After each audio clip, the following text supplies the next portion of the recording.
automatically record on Facebook. There you go. Recording now. Hey, Jennifer. Hey, Tanya. Okay. So, I want to thank you and thank everyone for joining us today. This is our second episode of the Savannah Tribune Speaks. And today we are joined with Jennifer Davenport, who is the Vice President of Community Affairs and in-house counsel for the Savannah Area Chamber of Commerce. And she's also the Executive Director of Leadership Savannah and the Chair of the Interagency Council on Homelessness. So today we're going to have a conversation about the homelessness. And Jennifer, who has spent more than 3 decades serving our community as an attorney, a public servant, and a civic leader. After beginning her legal career in private practice, she led the appellate division of the Chatham County Public Defender's Office before serving 9 years as assistant county attorney for Chatham County.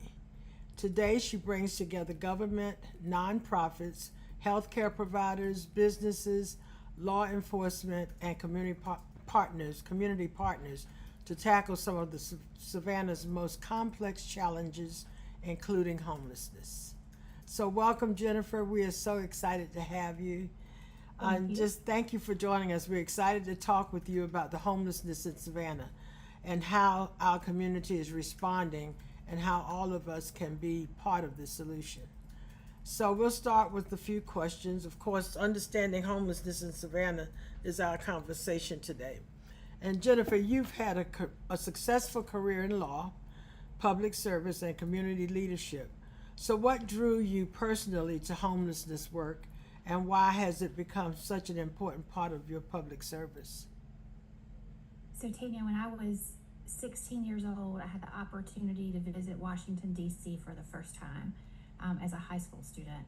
And I saw vets sleeping in the streets that were homeless. And it left a lasting impression on me. And it has always been something that has been close to my heart. As I worked my way through college, I volunteered at homeless shelters there. My first legal job when I was in law school was helping people who are experiencing homelessness gather their IDs.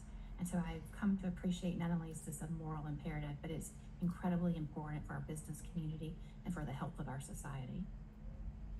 Yeah, it's really, that's very interesting that it struck you at such an early age. You were exposed to it at such an early age. And I don't know, I want you to get a little closer to your microphone. Okay. There we go. So, people hear a lot of different organizations mentioned when homelessness comes up. Can you explain the difference between the Interagency Council on Homelessness and the Chatham Savannah Authority for Homelessness, and how they work together? I can. This could be a little complicated because you get all of these acronyms and it seems very confusing. But if you think of the homeless response system like a body, like a human body, the ICH is like the brain. It does planning, but it doesn't actually execute.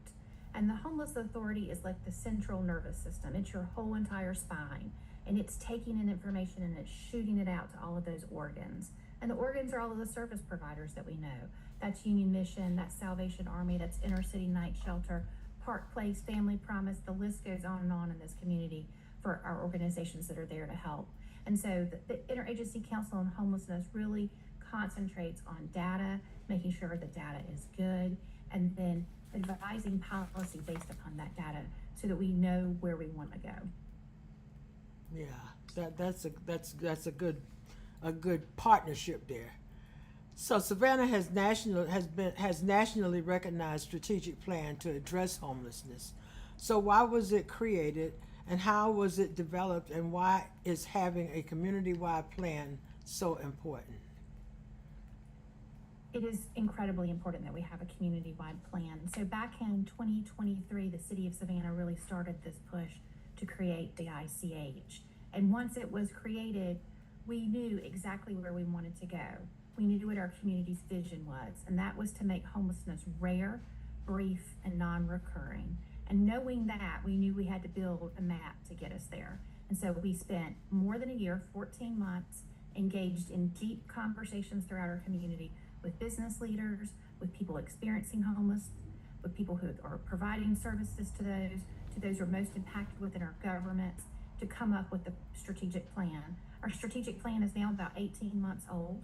Once we adopted that plan, we immediately set up an implementation model. And so we have 3 work groups that meet once a month that actively work on specific parts of the plan and then refer their work to our board to keep pushing us forward.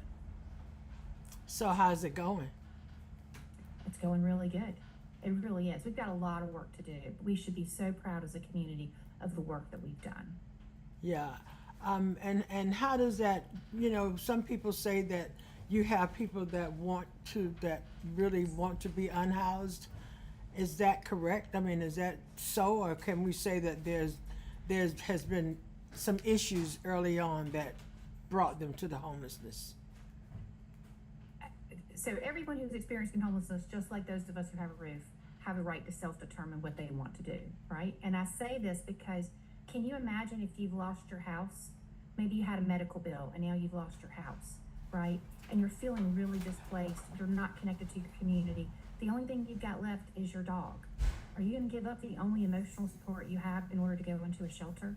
And yet, because we don't have projects, we don't have service providers that can necessarily handle pets at times, you're forcing this person who's in a terrible place in life to make a decision between a basic right and the only emotional support that they have left. And I say that because there's a ton of choices that go into, there are a ton of factors that go into someone's choice about whether or not they'll accept services. And sometimes it is people are resistant to those services because they've been outside so long. And that's definitely something that requires so much more work for the service providers who are engaging. That's really the work of the Homeless Authority, who's going, and people like Kale Hale, who are with Square One, who are going out making constant contact so they can build those relationships and try to bring those people who are service resistant in. But if you look at across our system and the data that we have, the vast majority of people who are experiencing homelessness in Chatham County are experiencing it for the first time. And so while there are certainly people who are very chronically homeless and difficult for our system to understand how to help, the majority of people in our community who are homeless are so because they can't afford housing. So, and there are a lot of numbers discussed about homelessness. How do we actually measure homelessness in Savannah, and why are those numbers trustworthy? Yeah, so we have 2 major ways that we measure homelessness in Chatham County. One is required by the federal government, and it's called a point-in-time count.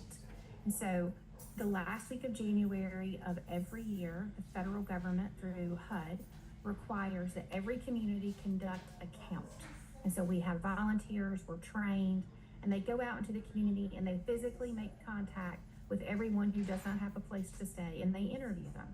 And the reason that we know that we actually have every person that we can go and find them is that we GPS track all of this stuff. So we have sophisticated tools that we've been using since 2023 to tell us where encampments are, where people are living outside.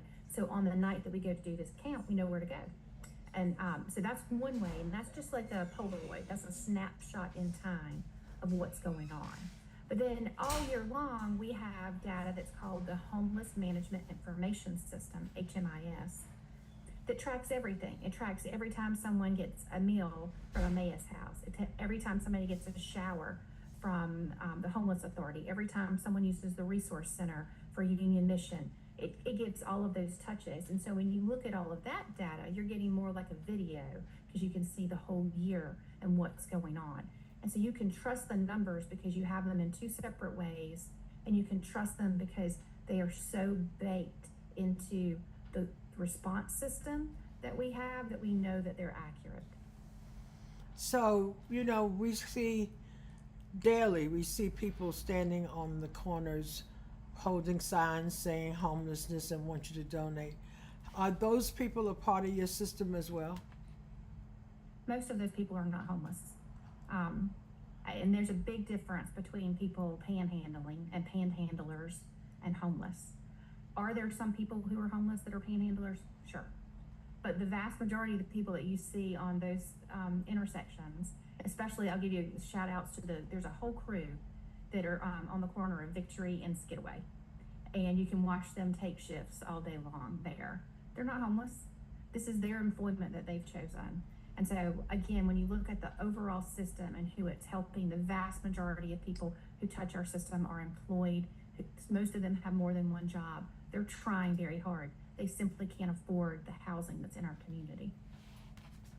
So, how has the tiny houses basically were based on for veterans? Is that correct? They are. And I'm so glad you brought that up because it's such a good example of what our community can do. We knew we had a problem with veterans homelessness, and so we had a targeted intervention to say we're going to put resources. These resources we know will work, and we're going to keep those resources there, and we're going to make a stable environment. And once you get people to stability, they can maintain themselves. And so what we see is that we have taken veterans homelessness has been reduced by 94% over the last 5 years, and that is because we have taken the time to make sure that what we're doing is working and then scaling that up. And we really hope, that's our goal for 27, that we're going to hit zero, that we'll be at functional zero, which doesn't mean that there's never someone who is a veteran that will become homeless. It means that when they do, we have a place for them. We have a system that's set up. So again, homelessness is rare, brief, and non-recurring. Mm-hmm. Yeah, that because the veterans basically they receive some type of payment. So they're able to pay rent where they are? There is a sliding scale of rent, and I don't know that much about the structure. Some of them absolutely get VA benefits. I don't believe all of them do, but yes, there is a structure. And then one of the other great things is when you talk about the tiny house project, they have case managers there. So they have someone that sits down with the veteran and says, what's your goal? So last year, I think it was last year, it may have actually been in 24, one of the happiest moments we've had is a man named Mr. Reggie, who was a veteran who lived out of a tiny house, and he told his counselor he was going to own his own house. And after 2 years at the tiny houses, he in fact bought his own house, closed on it, received a proclamation from city council for it. So it goes to show you that if we have a problem and we think it through and we give ourselves the resources that are necessary, that we can fix the problem. That's awesome. I think that's a success story right there. It is. One of the biggest public conversations is about crime. Homelessness and crime the same thing? No.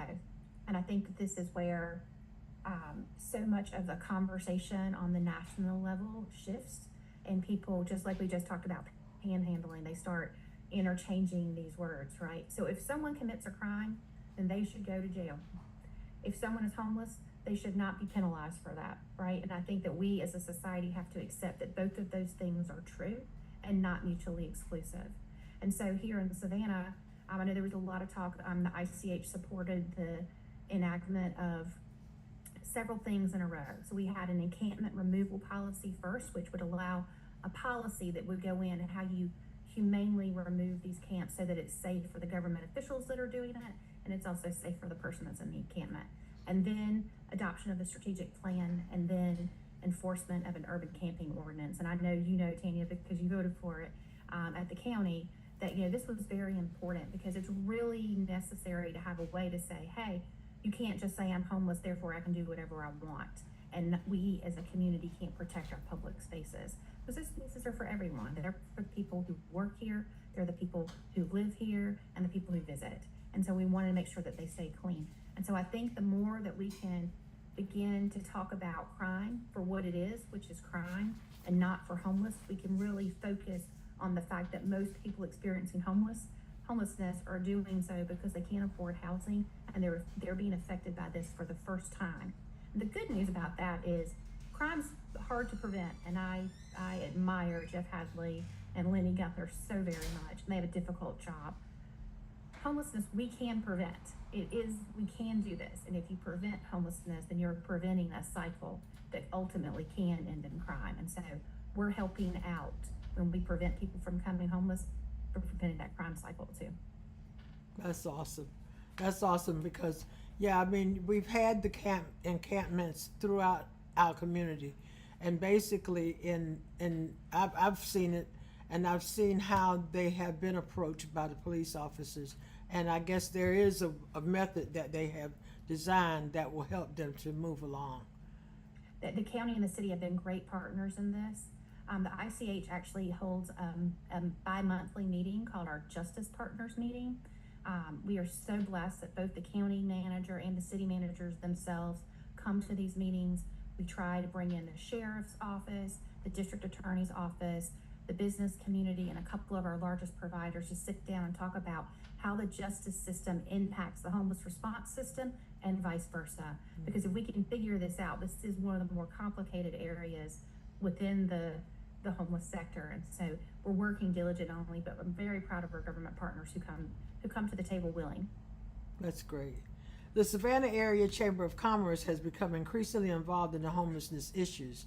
So why does the business community see this as important? For several reasons. One, it's an economic imperative. We as a community need workers, and if workers don't have a place to live, if they're experiencing homelessness, they're not going to come to work and be productive, right? If you're first impression specialist, right? If you're front counter person, slept in a car the night before and is worried about what she's going to eat for lunch, she's not going to smile at your customer coming in. So it's incredibly important for workforce. It's also important because when you prevent someone from becoming homeless, you're saving tax dollars. At the end, we as a society are going to end up funding services one way or the other, whether it's through an emergency room, through the Chatham County Sheriff's Department, whether it's through the PD, or whether it's through, HCA. Somehow or another, the services are going to get funded. And so if we as a business community can look for a model where we get our highest return on investment with the least amount of human trauma, then that's what we want, because that's what's going to make all of Savannah go forward. So, and for the businesses as well, they have some of the homeless that sleeps on their property. They do. And this is one of the reasons why we wanted the urban camping ordinance. The chamber certainly backed that ordinance, wants to ensure that our public spaces, including our sidewalks that lead into our small businesses, are secure, are attractive, are welcoming, and are all the things that we are in Savannah. And so that's important, and that's one of the pieces that we continue to work on. Obviously, everyone has a right to free speech and to gather and to move in our country, and we're grateful for those rights. So you have to balance that with, behavior that's unacceptable. And so that's what those urban camping ordinances are really trying to figure out. Yeah, so if someone listening today wants to be a part of the solution, what's the best way to get them involved? The best way to get involved is to join one of the work groups for the ICH or to come to one of our general membership meetings. This way you can figure out everything that's going on. If there's a specific area that speaks to you because you have expertise in it, or if there's a specific neighborhood that's suffering and you think that it's not being represented in these discussions and that things are not moving quickly enough, we would love to have you at the table with the ICH. And so just reach out to the Interagency Council on Homelessness or through the Chatham County Authority for the Homeless, which is the Homeless Authority, and we will get you set up in one of these work groups. I would love to have you. That's great. The more the merrier. Absolutely. Many hands make light work. Yeah, so when you think about the future, what gives you hope that Savannah can continue making progress on the homelessness? Because we have done so well in the last 3 years. So since 2023, we've seen dramatic reductions in the amount of homelessness that we have. We have an 83% drop in our encampments, more than a 50% drop in our actual unsheltered homeless. And so as we see things like Union Mission increasing its day center so that there are more resources there to, again, prevent homelessness, there's every reason to believe that we can achieve functional zero. And you hear this narrative that there are thousands of people homeless. That's not accurate. And when you look at that number and you realize it's 104 humans, that is a problem that we can easily fix here, and we will. So Jennifer DeLong presented to us probably a couple of years ago and mentioned the fact that when they talk to people and they find out who their relatives are, where they might be, that you work together to try to get them back in touch with their family. Is that correct? Absolutely. Anything that you can do that gets them back to stable housing. We actually just adopted a policy at the ICH of best practices when our government partners are paying for bus tickets, or our nonprofit partners are paying for bus tickets, to ensure that there's somebody on that other end that's capable of receiving the person and making sure that they have secure housing when they get there. So yeah, we absolutely are working through all of that, and Jen DeLong is a rock star in this space. Well, I'm excited about to learn all of this, and I hope that my listeners are learning as much as they can, and perhaps we can get some volunteers to come in. When are those meetings held? They're held at 2 and 3 o'clock on Monday afternoons. Are the work group meetings, and then our general membership meetings at the urging of an alderwoman from the city of Savannah. We've just moved those to 5:30 in the afternoon. We used to do them at 8:30 in the morning, so we're going to try a couple of night ones to see if that would give more options if someone wants to participate. And if you want to participate and those times don't work, let us know. We are open to moving things to whatever makes it best for the community to engage. So I'm just excited about what the programs are, to learn about them, and to know that there is success happening, that we're getting people off the streets and getting them sheltered. Absolutely. Is there anything else you want to mention while we got you here? I thank you so much for coming on, and you've shared quite a bit of information, and I'm hoping that as we proceed, this episode will be also placed on YouTube, and it's Facebook Live now. So hopefully we can continue to have this viewed, and we can get some people that are interested to volunteer. So I will give a little shout out if you'll allow me. Leadership Savannah's applications are open for the class of 2027. I know you have many, many readers who have come through our program. And so if anyone is interested in that, it's leadershipsavannah.com, and we would love to have you apply. Applications close on August the 31st for the class of 2027. Yay. And thank you so much for having me. It was great. Thank you so much. And we will continue out with our episodes and get some interested people coming on to share what we have to share throughout our community. Thank you so much. Thank you. Bye-bye. Bye-bye.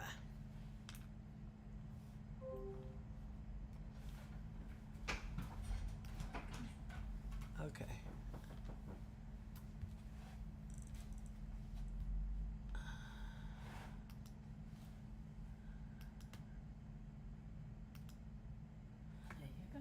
Now, I can talk.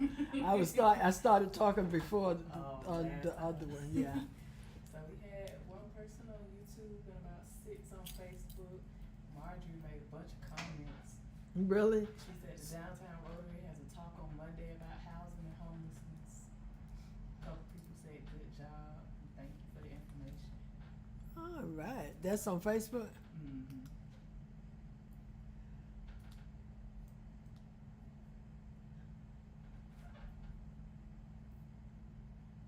Are you still live on YouTube?